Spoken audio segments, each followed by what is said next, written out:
Tonight's recommended movie is Witches Gone Wild. On Halloween night, Fred, Sally, and Mary acquire a magical spellbook from a witch sentenced to death for sucking the life force out of children. Before their execution, they cast a curse. If the incantation is ever spoken, they will be summoned. The story begins hundreds of years after the witch's death. Mark, Danny, and Alison are good friends. On Halloween day, the grocery store owner gives Mark a strange candle as a birthday present. He tells them that lighting the candle and speaking the incantation will grant wishes. Mark and Danny light the candle in the forest. They start making wishes and reciting the incantation. The candle begins to spark. Mark, afraid, extinguishes the candle with water. The candle lights itself again. This time, it emits black flames. The ground begins to shake and crack. Mark and Danny hide behind a tree and watch. The red crack split into three. After a strange fog clears, Fred, Sally, and Mary are summoned. The three witches dance happily to celebrate. Mark takes the three witches to the supermarket. Fred takes a sip of face cream and finds it tasty. Mary picks up a face mask and starts eating it like a cookie. Fans of the three witches ask for photos with them. They fly into the sky on mops,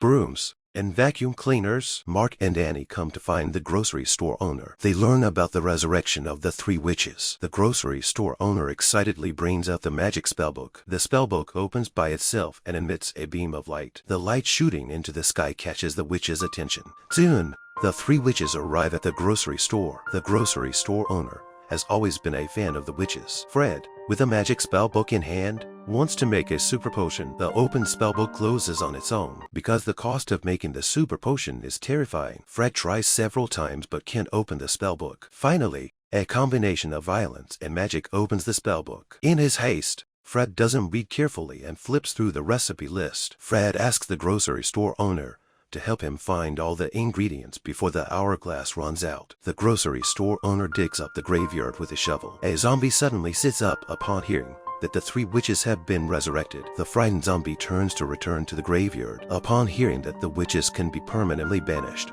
the zombie and the grocery store owner shake hands and agree to cooperate. With the zombie's help, the ingredients for the magic potion are quickly found. The grocery store owner removes the zombie's head. The ingredients for the magic potion are arranged in the forest. The three witch sisters sew up the zombie's mouth. Fred summons the magic spellbook into his hands. The three witch sisters recite a magic spell. The magic spellbook chooses Mark as the new owner. Mark sees the cost of concocting the super potion. The magic potion releases tremendous power. The magic potion can grant eternal life to the three witches. Mark informs Fred that the cost of the magic potion is losing the most precious thing. Sally and Mary's bodies begin to slowly disappear. Fred begs the magic spellbook to bring her sisters back to him. The magic spellbook finds a way. Mark recites a reunion spell. After the spell is finished, Fred does not see his two sisters. Fred begins to slowly disappear. The three witch sisters can reunite in hell. Tears are left behind by the magic spellbook.